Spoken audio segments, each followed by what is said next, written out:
আল্লাহর কোরআন বলছে কুনু মা সাদিকিন, তোমরা ভালো লোকের সঙ্গী হয়ে যাও। ভালো লোকটা কে? নামাজ রোজা হজ যাকাত করলে ভালো লোক হবে না। ভালো লোকটা হচ্ছে গুড বিহেভিয়ার, গুড ম্যানার, আখলাক, হুসনে আখলাক। আমার নবীর যে জিনিসটা সবচেয়ে বেশি আল্লাহ দিয়েছেন, যে জিনিসটার কারণে গোটা পৃথিবী আল্লাহর নবীকে পছন্দ করে নিয়েছে, বলুন সুবহানাল্লাহ। হুসনে আখলাকের ফলে ওমরের মতন বদমেজাজি মানুষ কিভাবে কন্ট্রোল হয়েছে। একদিন রাতের বেলা ওমর আমিরুল মুমিনিন ওমর রাদিয়াল্লাহু তাআলা বলেন, ফজরের নামাজ পড়ে আমি দেখছি আবু বকর সিদ্দিক নামাজ পড়ে বেরিয়ে গেল। সিদ্দিক আকবর আবু বকর সিদ্দিক রাদিয়াল্লাহু তাআলা আনহু প্রতিদিন নামাজের পরে বেরিয়ে যাচ্ছেন। আমি ওমর, আমার মনের মধ্যে হলো যে আবু বকর কোথায় যান প্রতিদিন ফজরের পরে।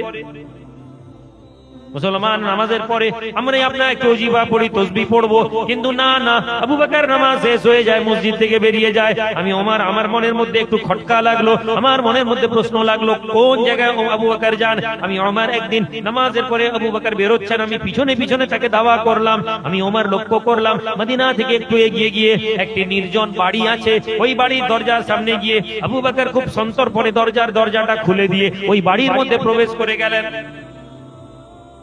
ওমর অবাক হয়ে গেলাম, এত ভোরবেলা কার বাড়িতে আবু বকর যাচ্ছে? গুটি গুটি পায়ে আমি আবু বকর গিয়ে দেখলাম, দরজার কাছে গিয়ে শুনতে পেলাম একটা বৃদ্ধা মহিলা বিছানায় পড়ে আছে, অসুস্থ। আর আবু বকর এই ঘরের মধ্যে গিয়ে ঘর ঝাঁটা দিচ্ছেন, ঘর পরিষ্কার করছেন। ওই বৃদ্ধার জামা কাপড় নোংরা হয়ে গেছে, জামা কাপড়গুলো আবু বকর পরিষ্কার করে দিয়ে ওই বৃদ্ধা বকবক করছে, কিন্তু আবু বকর কোনো কথা বলেননি, গলার আওয়াজটা যেন না শুনতে পায়, বুঝতে পারে। পরিষ্কার করে দিয়ে আবু বকর সিদ্দিক বেরোচ্ছেন, আমি সরে গেলাম। এইভাবে দেখি প্রতিদিন আবু বকর করেন। আমি বুঝতে পারলাম ওই বৃদ্ধা মহিলার খিদমত করেন। এরপরে আমি আবু বকর দুনিয়া থেকে পর্দা নিয়ে নিলাম। আমি আমার আমিরুল মুমিনিন হয়ে গিয়েছি। ওমরকে আমার মনের মধ্যে এই কথাটা এসলো, আবু বকর যে মহিলার, বৃদ্ধা মহিলার খিদমত করতেন, আমি ওমরকেও খিদমত করতে হবে। ফজরের নামাজ পড়ে আমি ওমর আবু বকরের ন্যায় ধীরে ধীরে মসজিদ থেকে বেরিয়ে গিয়ে ওই মহিলার বাড়ির মধ্যে গেলাম, ওই মহিলাকে পরিষ্কার করালাম। ওই মহিলা কথা বলতো, আবু বকর যেমন কথা বলতেন না, আমি ওমরও কথা বলতাম না, নিঃশব্দে কাজ করতাম। একদিন, 2 দিন, 3 দিন করার পরে ওই মহিলা বলতে লাগলো, তোমার কি বন্ধু দুনিয়া থেকে মারা গিয়েছে? আমি অবাক হয়ে গেলাম, এই বুড়ি কি বলছে যে আবু বকর মারা গিয়েছে? তুমি জানলো কি করে? তুমি চোখে দেখতে পায় না, বিছানা পড়ে থাকে, মারা গেছে কি জানলো কি করে?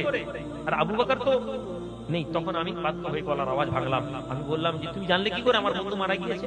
বলে, শোনো, তুমি প্রতিদিন পরিষ্কার করো, সব করো, তোমার বন্ধু একই কাজ করতো, কিন্তু তোমার বন্ধু আমার জন্য যে খেজুর দেখে যেত, ওই খেজুরের মধ্যে থেকে বিচাগুলো খুলে বার করে নিত, কিন্তু তুমি যে খেজুরগুলো দিয়েছো বিচাওয়ালা খেজুর দিয়েছো। আমি বুঝতে